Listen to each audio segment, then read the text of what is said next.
Olá, bom dia! Ninguém gosta de pagar imposto.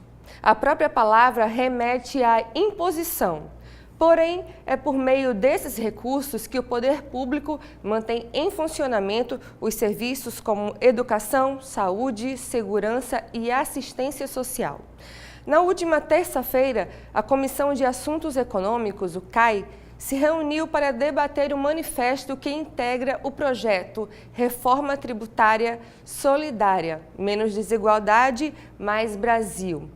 O documento, elaborado pela Associação Nacional dos Auditores da Receita Federal, o ANFIP, e pela Federação Nacional do Fisco Estadual e Distrital, o FENAFISCO, busca estimular o debate sobre imposto e tributos, com o objetivo de corrigir anomalias do sistema tributário brasileiro com a pouca incidência dos tributos direitos sobre a renda e o patrimônio. Para tentar entender o nosso sistema de impostos e sua importância para a população, no programa de hoje eu converso com o economista William Eufrásio, professor do Departamento de Economia da UFRN, e com Ricardo Lago, que é coordenador do nosso Sinteste-RN. A eles eu dou o meu bom dia de hoje. Sejam bem-vindos mais uma vez ao nosso Diálogo Plural. Professor, eu começo com você, né? Historicamente, o que são, né, os impostos e quando eles passaram a ser cobrados, né? Veja, a questão dos impostos é muito antiga. Está na formação pré-histórica ainda do homem. No momento em que você constitui uma primeira diferença social de classes, né, normalmente os líderes religiosos, se iniciou o processo de tributação. Ou seja, quando uma sociedade, mesmo ainda não tendo Estado, já tinha um xamã, um sacerdote, um líder religioso, ele começava a cobrar os tributos ou as dádivas que eram dadas a Deus. Né? No momento em que se constitui o Estado, ou seja, um governo, ele passa a cobrar os chamados tributos. É aquela parte de tudo que é produzido que o Estado cobra, tá certo? Para se manter. Então, os tributos, que, digamos assim, é o conjunto dos impostos, taxas e contribuição de melhorias, como a gente vai falar um pouco mais na frente. São três formas desse Estado cobrar das pessoas, dos seus súditos, tá certo? Uma coparticipação para a organização daquela sociedade. E quem cria, né, esses impostos? Qual é a diferença dos impostos federais, estaduais e municipais? A Constituição Federal Brasileira, ela já estabeleceu, basicamente, ou ela concedeu, basicamente, aos governos o poder de instituição de impostos. Tá? Agora, a gente tem que ter cuidado, porque a Constituição é aquele contrato, é a Carta Magna, né? É o nosso contrato social entre a população e o governo. Né? Nesse contrato está estabelecido, além de conceder o direito de tributar, os limites à própria tributação. A Constituição já faz isso. Ela limita o poder de tributação do Estado. Então, como nós vivemos numa república federativa, a Constituição já ortogou ao presidente, através do Congresso, ao governador, através das assembleias estaduais, e ao prefeito, junto às câmaras de vereadores, o poder de criação de impostos. Taxas e contribuições de melhorias. A Constituição Federal estabelece os limites da União, dos estados e do município. O que acontece muito é que municípios, estados e até mesmo a União cria impostos, taxas e contribuições que são inconstitucionais. Por que faz isso?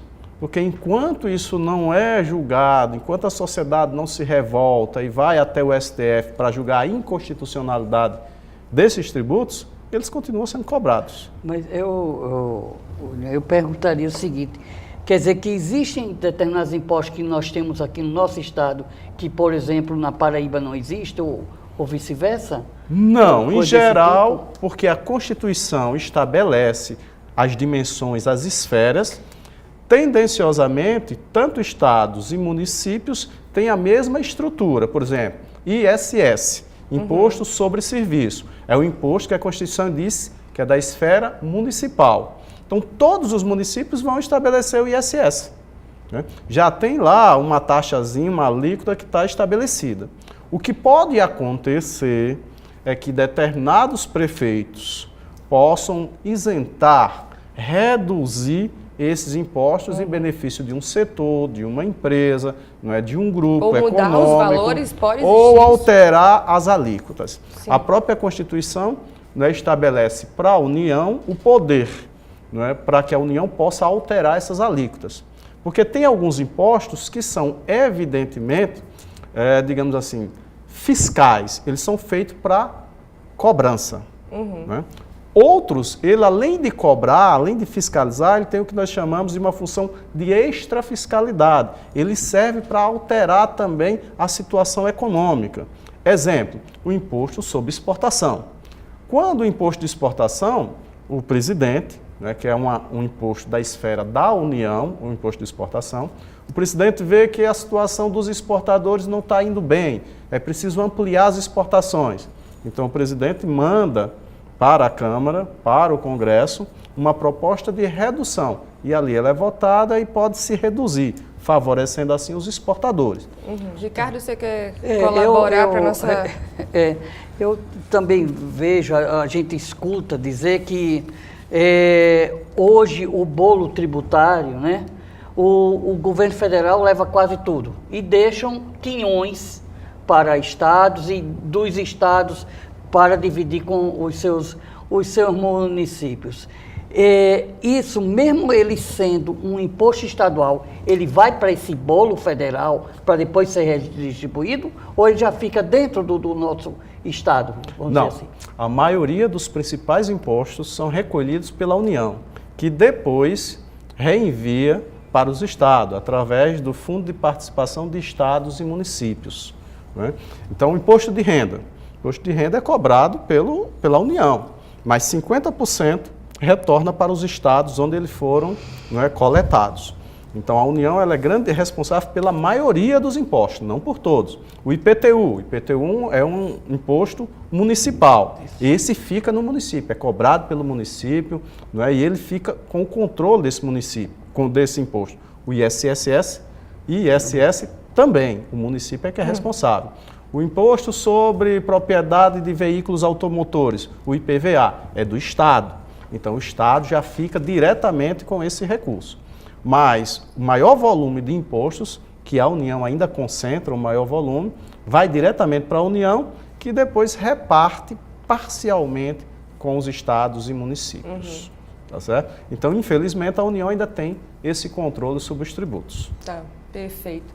Imposto e financiamento social é o nosso tema de hoje. Fica com a gente que 1 minuto a gente já volta.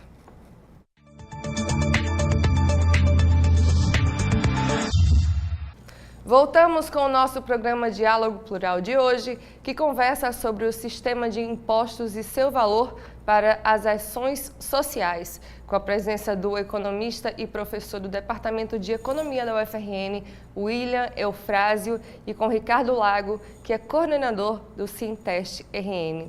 A gente vai retomar aqui o nosso assunto de hoje. Professor William, taxar grandes fortunas, algo previsto na Constituição de 88, daria resultados positivos, por exemplo? Como se dá a experiência em outros países? Você falou uma coisa bem importante, né? Está previsto na Constituição. Sim. E nós não implementamos. Sim, é verdade. A Constitu... Como tantas outras coisas. Exato. Né? A Constituição de 88 ela é uma Constituição cidadã, que está pensando principalmente as pessoas mais pobres da sociedade. O problema é que o nosso parlamento não cria as leis complementares, nem as leis que iriam regulamentar os direitos sociais ali previstos. O que você colocou, bem, imposto sobre grandes fortunas, a maioria dos países o fazem e o fazem muito bem. Sim. Tá? Se você pega, por exemplo, o Japão, tá? É quase 50% o imposto sobre grandes fortunas. Sim. Os Estados Unidos cobra, em média, 35% sobre grandes fortunas. Né? E não vou falar aqui dos países como Holanda, Dinamarca, Suíça, etc. O discurso que a gente tem normalmente das nossas elites econômicas é que taxar grandes fortunas os afastaria do país. Ah, eles vão fugir do país. Na realidade, evidentemente, pode fugir alguns, mas aqueles que têm sua riqueza dentro do mundo financeiro, dentro do mundo especulativo, ou seja, aquele que vive lidando com ativos financeiros do governo, da empresa. O rico, não é, o empresário que trabalha produtivamente, ele não vai se afastar do país. E mesmo que ele resolva se afastar, ele vai vender a empresa, vai vender a usina, ele vai vender a sua empresa e alguém vai ter que comprar aquela empresa. Né? Então, normalmente, se sai um capital produtivo, alguém vai ter que assumir esse capital produtivo. Então, não há uma possibilidade de uma fuga em massa dos empresários, dos ricos, se viesse taxar. E você vai ter uma regulamentação em cima disso. Né? A gente não precisava regulamentar em 40%, 30%. Mas se a gente regulamenta e cobra 10%, 15%, 20%, já seria um impacto significativo. A gente aqui no Cá Pra Nós fica se perguntando como é que contesta isso, né? Fica à vontade. Exatamente nisso, William, que a gente escuta há muitos anos em falar em reforma tributária e taxação sobre as grandes fortunas. E como é que você avalia agora essa nova proposta que está havendo em pleno período eleitoral que nós estamos em 2018? Ricardo, na verdade a gente tem diversas propostas. Tem as propostas de alguns grupos econômicos, né, brasileiros, esses eu evito até comentar porque é prejudicial para a classe trabalhadora, e você tem as propostas da classe trabalhadora e da classe média, como por exemplo a proposta dos auditores fiscais, que eu acho muito mais adequado para um país que se pretende ser desenvolvido. Né? Agora, por que eu acho que a da Anfip é muito mais difícil? Ou seja, estabelecer uma reforma tributária progressiva no Brasil é muito difícil, porque 1/3 dos nossos parlamentares lá na Câmara está ligado aos interesses empresariais. São milionários. Então, normalmente, quem ganha muito não quer pagar nada. Então, se você já tem 1/3 do Congresso que é ou está ligado a grandes grupos econômicos, eles já vão impedir, obstaculizar esse tipo de política, esse tipo de reforma tributária. Vou dar um exemplo aqui, a CPMF. Era um imposto que taxava a movimentação financeira e que incidia principalmente sobre o capital financeiro especulativo. Mas houve toda uma campanha que muitos dos trabalhadores incorporaram e não aceitaram a manutenção da CPMF, que era 0,38% sobre a movimentação. E ninguém fez uma campanha sobre o ICMS, que é 18% no nosso estado. Imagine, trocar um imposto de 18% por um que não chega a 0,5%. Para quem consome, que é a classe trabalhadora que tem que comprar feijão, arroz, carne, gasolina, seria fundamental, porque o trabalhador, diria um antigo economista polonês, ele gasta o que ganha. E o capitalista ganha o que gasta. Então, se o trabalhador ganhar um pouco mais, ele vai gastar. E esse dinheiro vai para a mão dos próprios empresários. O problema é que a nossa elite econômica é muito conservadora. Ela não quer esperar, ela quer na hora. E não quer pagar imposto. Quer dizer que, no caso, para o assalariado, o CPMF é mais vantajoso. É mais justo do que o ICMS. Ou seja, o que eu estou propondo não é mais um imposto. É retirar um imposto ICMS e botar um CPMF. Você tira um imposto de 18% por um de 0,5%. Que é rápido, os empresários e os acionistas e os especuladores não gostavam, porque como é no sistema financeiro, no sistema bancário, fica muito difícil você evadir, você simplesmente deixar de pagar. Tinha que pagar na hora cada movimentação. E isso para eles era inaceitável. Então, troque-se ICMS por CPMF, a classe trabalhadora vai sair ganhando. William, rapidamente para a gente tentar encerrar esse bloco, sobre a reforma tributária, há grupos que pensam na redução de impostos como apelo econômico focando no mercado empresarial, né? Já outros defendem uma reforma que contribuam com a outra redução da desigualdade social. O que seria melhor aí para o Brasil? É melhor o da desigualdade regional. A gente tem que entender que empresário não paga imposto. Quando o empresário produz qualquer coisa, um copo, um sapato, ele calcula primeiro os insumos, matérias-primas, coloca o tributo, a margem de lucro e você tem um preço final. Então, se você retira o tributo, tá certo? Você reduz o tributo, não necessariamente ele vai baixar o preço. Ele vai continuar cobrando o insumo, matérias-primas e a taxa de lucro dele. E por que ele não vai necessariamente baixar o preço? Porque a gente vive numa economia de concorrência imperfeita. A gente tem muito monopólio dentro da nossa economia. Monopólios empresariais capitalistas, privados. A gente tem muitos grupos econômicos, muitas marcas, e as pessoas são influenciadas pela mídia.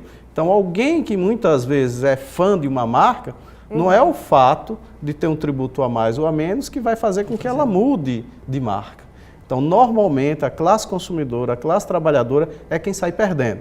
Um outro exemplo, recentemente o governo anterior desonerou os produtos da linha branca. E muitos empresários não repassaram a totalidade dessa desoneração para o preço. Ou seja, se apropriaram de parte da desoneração, ou seja, da redução tributária, para refazer os lucros. Só para finalizar esse momento, nenhum grande empresário abre o seu balanço de pagamento para mostrar os níveis de lucro que eles tiveram nos últimos anos. Os dois principais bancos privados tiveram na casa de 2 dezenas de bilhões de lucro nos últimos anos. Quer dizer, o trabalhador chora muito pouco pelo que paga. Isso. E o empresário, o banqueiro, chora muito para o que ganha, né? Exatamente.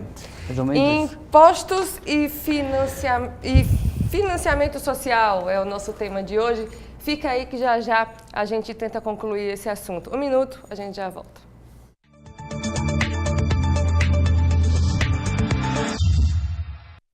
Voltamos com o último bloco do nosso Diálogo Plural de hoje, que conversa sobre os impostos no Brasil, com a presença do economista e professor do Departamento de Economia da UFRN, William Eufrásio, e com Ricardo Lago, que é o coordenador do Sinteste RN. Carro, moto, caminhão e ônibus pagam todo ano o IPVA, né, o Imposto sobre Propriedade de Veículos Automotores. Mas por que o imposto não é cobrado de outros veículos como jatinhos e iates, por exemplo? Porque quem regulamentou isso foi o nosso Congresso. E o nosso Congresso tem 1/3 de milionários, Sim. que tem seus jatinhos, que tem suas lanchas, seus carros importados. A gente tem que entender que enquanto o Congresso for de maioria latifundiária, de maioria empresarial, de maioria religiosa, ou seja, o BBB, Sim. boi, Bíblia e bala, pouco vai restar realmente de efetivo para a classe trabalhadora como um todo. Então, isso é um problema seríssimo dentro do nosso Congresso. Os nossos representantes não nos representam. Sim. Né? A classe trabalhadora está muito mal representada no Congresso. E vai muito mais além disso.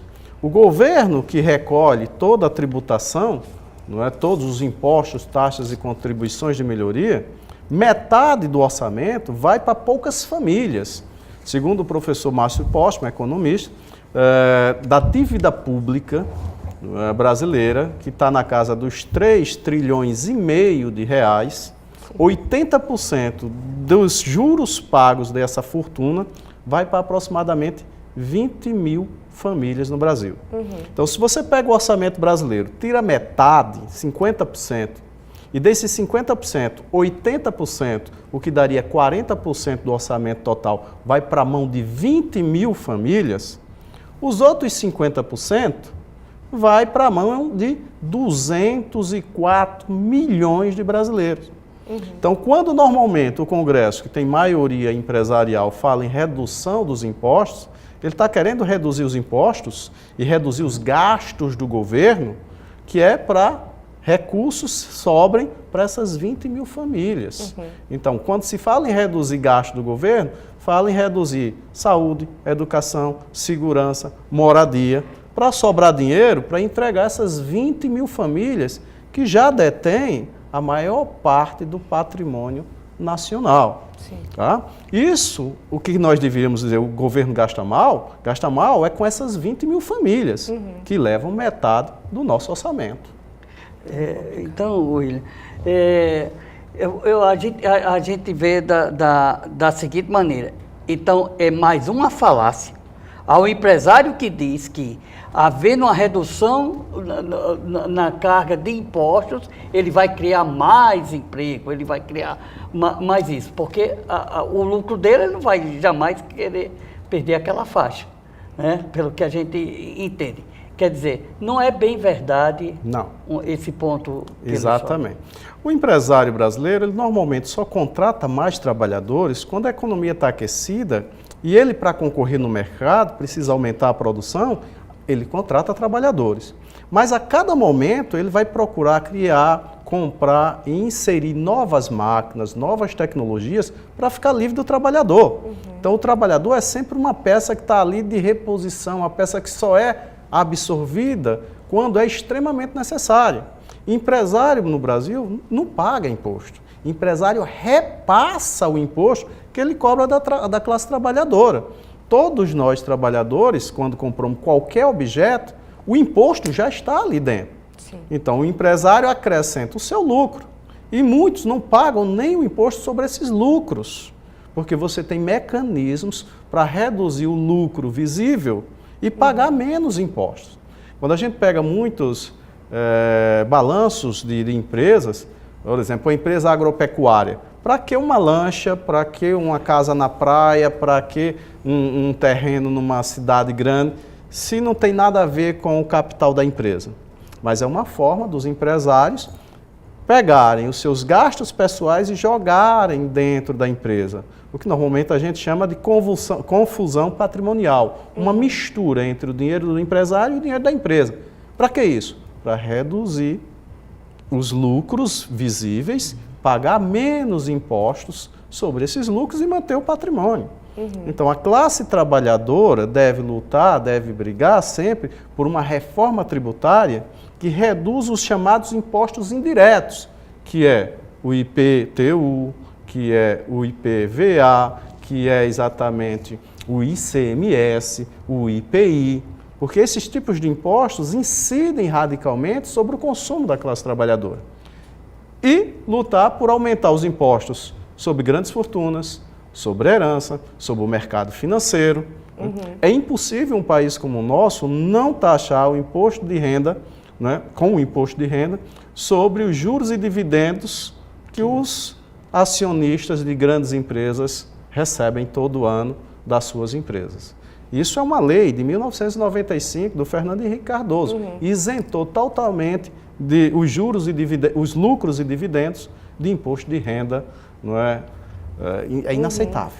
E é bem nítida a confusão do brasileiro, né, em relação a todos esses impostos, né?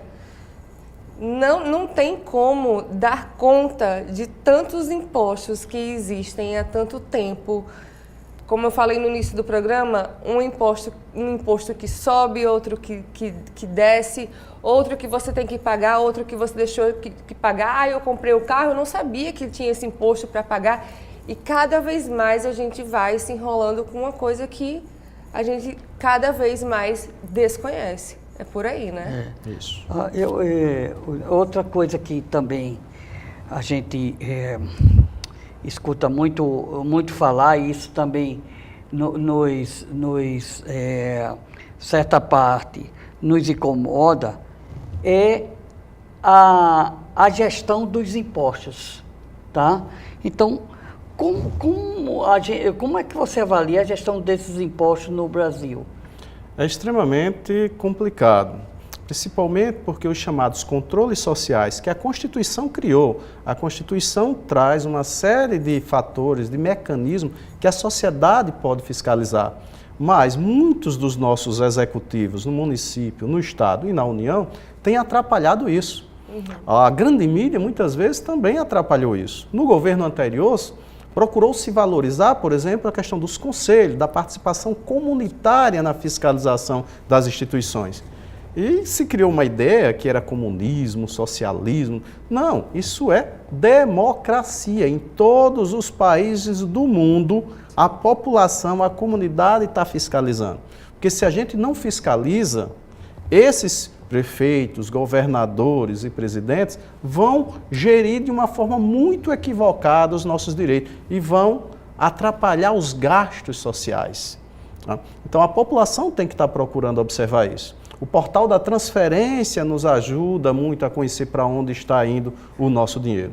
Então a gestão dos recursos advindos dos nossos tributos deve ser bem administrada e a população tem que estar em cima. E normalmente a gente não faz isso. A gente não cobra a transparência. Um dos mecanismos mais interessantes criados há poucos anos é o orçamento participativo. Ele é um estímulo muito grande à população fiscalizar os gastos dos recursos. Mas poucos municípios estabelecem o orçamento participativo. William, para a gente encerrar o nosso programa de hoje, propostas como redução do número de tributos e imposto único são alternativas viáveis para a necessidade e especificidades do Brasil? Com certeza. É preciso uma simplificação tributária no Brasil, além de uma nova estrutura progressiva. Agora, essa questão do imposto único, isso já é uma ideia, digamos, vencida historicamente no tempo há mais de 200 anos. Porque a realidade ela é muito complexa, a gente não pode taxar todos com o mesmo valor, um imposto único, 10% para todo mundo. Porque dessa forma, os mais ricos não estariam sendo solidários com os mais pobres. E como dizia minha avó, toda água corre para o mar, ou seja, todo o dinheiro corre para os capitalistas. Então, se eles ganham mais, se eles têm muito mais chances, eles devem também contribuir mais para o desenvolvimento da sociedade. Então, não dá mais para se pensar em imposto único numa estrutura tão complexa como é a sociedade capitalista do século XXI. Então, você tem que ter, sim, uma grande diversidade de impostos, taxas e contribuições, mas que elas sejam adequadas aos chamados fatos geradores, sejam simples e rápidas. E o CPMF é um exemplo de imposto simples e rápido, e que, digamos assim, sua função social pode ser atingida muito rapidamente, como também sua função fiscal. William, Ricardo, muito obrigada pela presença dos dois aqui no nosso programa. Venham mais vezes para falar sobre esse assunto e sobre tantos outros que o brasileiro precisa saber nesse momento, principalmente agora que a campanha está chegando, né? A gente precisa entender disso e de muito mais para que a gente não faça besteira mais um ano, não é isso? E para você que quer mais informações sobre o nosso Diálogo Plural, acompanhe as nossas atualizações no Instagram, pelo @SintestRN, no nosso site ou na nossa página do Facebook, que é o facebook.com/SintestRN. A você um ótimo final de semana e até o próximo sábado, se Deus quiser. Tchau, tchau.